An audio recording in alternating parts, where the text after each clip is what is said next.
Hi, my name is Adeesh Fulay, and I'm the Director of AIOps Product Management at Enterprise Software Division at Broadcom.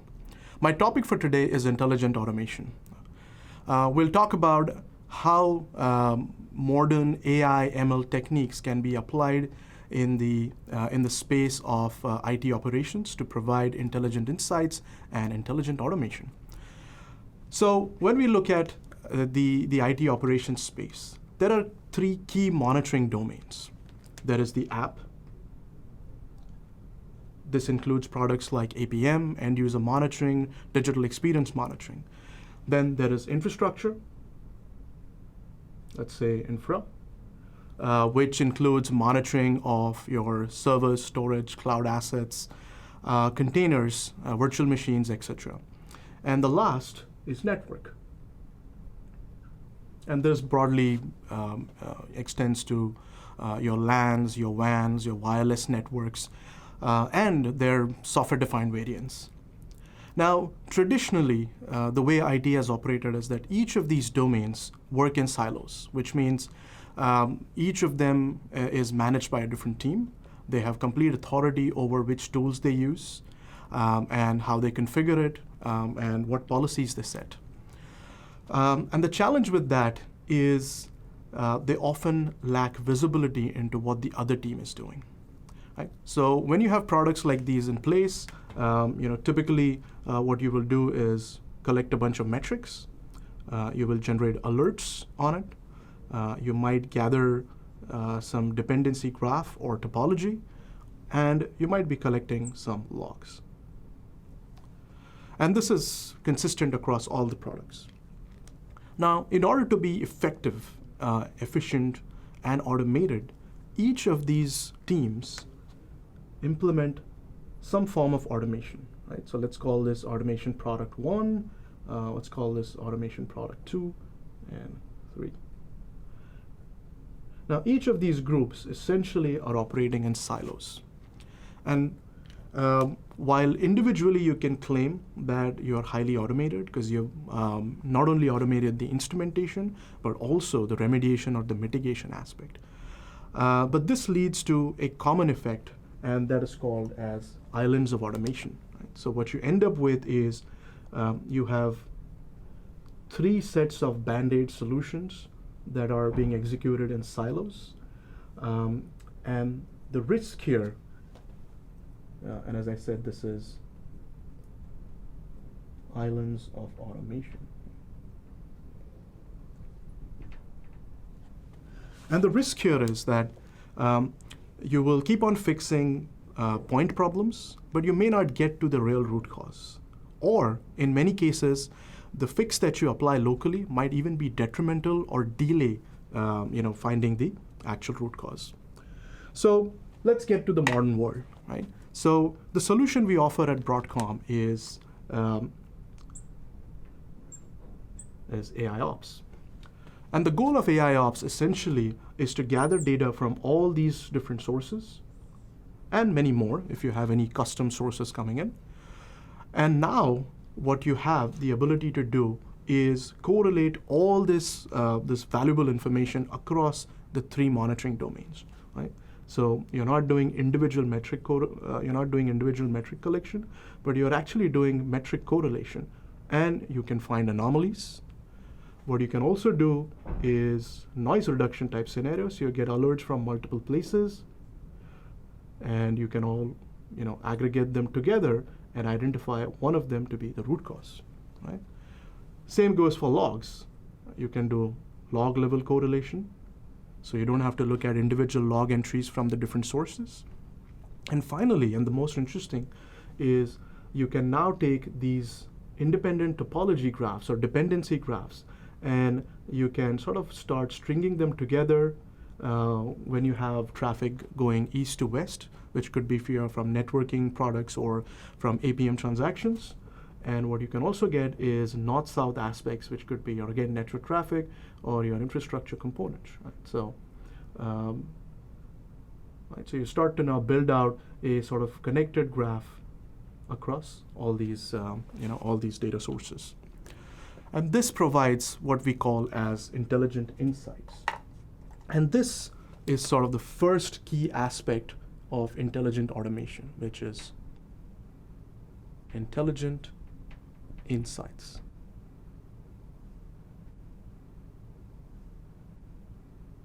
All right. So as we said, we can what we are able to do with an AIOps solution is to avoid islands of automation, right? And this helps us get better, whether it's root cause analysis, whether it's predictions, whether it's correlated logs, we get better insights to work on. So now that we have solved the first problem, which is getting quality insights, the second question that you ask is, well, what action to take? Right? And this brings us to sort of our next key topic, which is recommendations. So what are recommendations? Well, you all have watched movies. You've looked at Netflix and other popular streaming devices, and when you log in on day one, you randomly pick a movie. But then as you go along, you have better recommendations based on what you have watched or based on your spouse or your kids. The system provides some intelligent recommendations. So this is sort of the same thing in many ways. We have, let me choose a different color. So what we have is a collection of insights, right? So if we say I have insights 1, 2, and 3, and I have let's assume that I'm using some kind of an external automation system, right? It could be an embedded automation system, or it could be some kind of a process automation or a workflow automation kind of solution. So I have now automation workflows, multiple of these in the system, right? And the goal of recommendation is essentially to advise your actual user. And who are the users?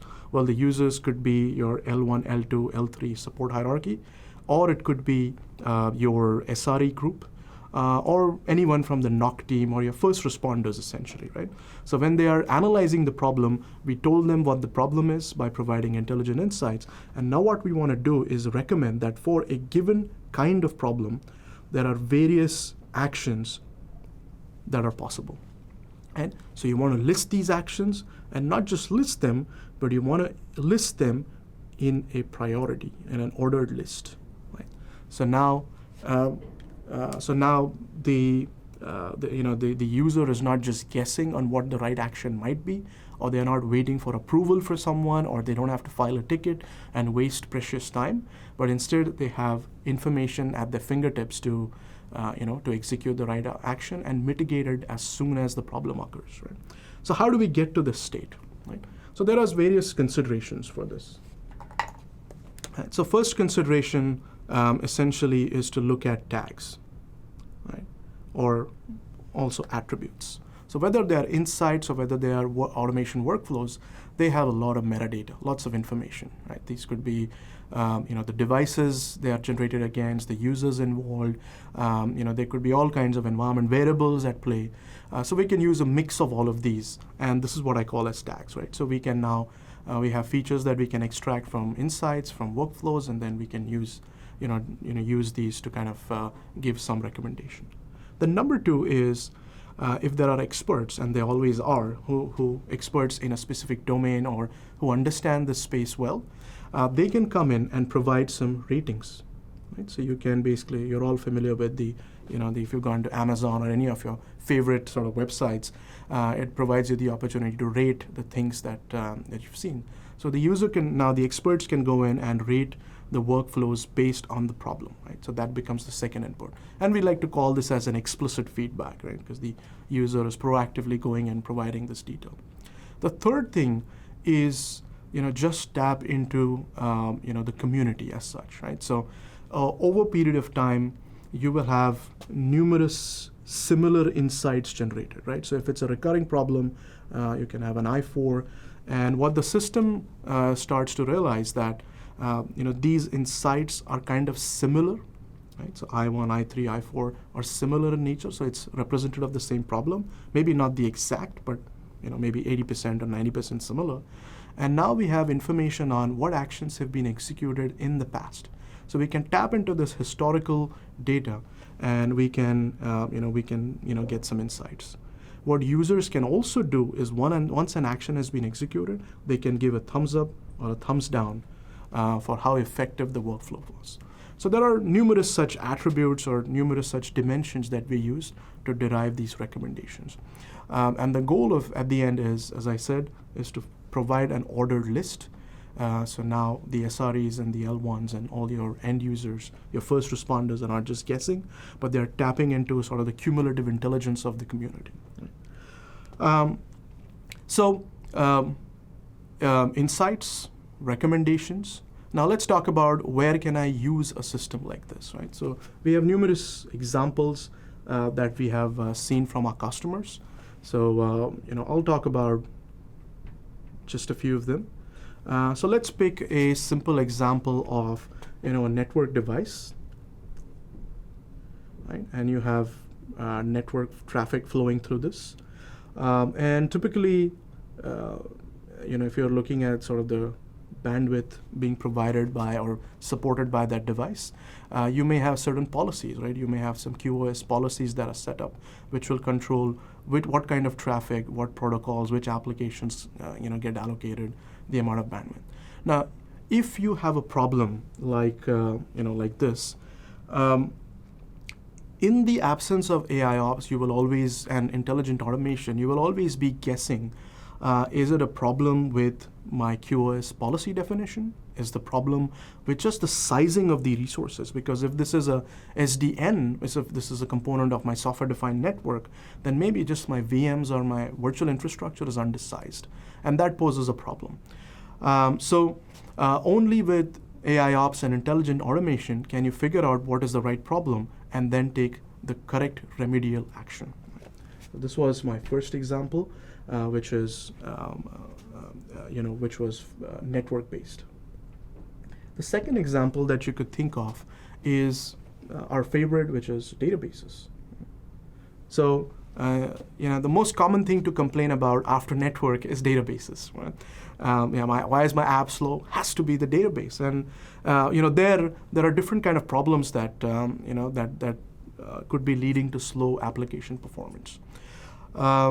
So it could be either that the query itself is ill-formed, right? It could be a size issue, so the database size, the resources that have been allocated are not sufficient, or it could be simply bad config, right? So you have the database, but you haven't configured enough sessions, right, or enough processes for it to, to match the load or match the connections that it should expect, right? And so again, with AIOps and intelligent automation, not only will it help you find the right problem, but it will also then allow you the opportunity to go and take some action, which could be, either kill like a long-running SQL of some sorts, or it could be, to go and resize the database or make some changes to, configuration parameters, right? And the third example that I want to talk about is in the security space, right? So if you think of some kind of an attack, or if you think of some kind of a problem where you have multiple logins coming in from some new locations or some from new origins, you need to figure out, are you really under attack? Or maybe you discovered a vulnerability which is causing, your connections to hang, or they're getting queued or suspended, right? And at that point, again, the analysis that a system like this will provide will allow you to figure out the right problem. And if it's malicious attacks coming in, you can invoke a mitigation policy to block that IP or that user from accessing at the firewall, or you could instrument some kind of access control, right? So authorization type of controls to make sure that if it's an inside user or a named user, they're not doing something malicious or something that they're not supposed to do. So let's recap. Right? So what we learned today in this short session is, number one, we want to avoid a problem like islands of automation. Why? Because it leads to wasted time, wasted resources, and as we discussed, in some cases, it just might be detrimental in getting to the right root cause, right? So we want to optimize on the time we spend on doing analysis and fixing, and hence comes in an AIOps solution, which aggregates data from multiple sources, and it operates on the whole, right? It's not operating in silos. So it's providing interesting insights like anomaly detection, it's doing noise reduction, alarm noise reduction, log correlation, topology correlation, and it's giving you out root causes, it's giving you out predictions or so. And that's what we call as intelligent insights. So that was the first thing we talked about. Number two is, once you know what the problem is, you want to know what the right action to take is. And for that, we can tap into interesting information like certain attributes, certain features that we can extract from the workflows and the insight itself. We can actually have our experts rate certain workflows, and that gives us a heads up in providing quality sort of recommendations. And the third is, as over time, as more and more users execute these actions, the system starts to learn, and they can always give us like a thumbs up or a thumbs down kind of feedback as well, which will be fed back into the system and make it learn. And so the objective of doing this is we want to augment the decision-making process by, as I said, tapping into sort of the intelligence of the community. And the last thing we did is we discussed a couple of examples. Again, there are so many implications of an intelligent automation system, and there are so many use cases. We discussed 3 from network, database, and security domain. So thank you for spending the time, and have a good day.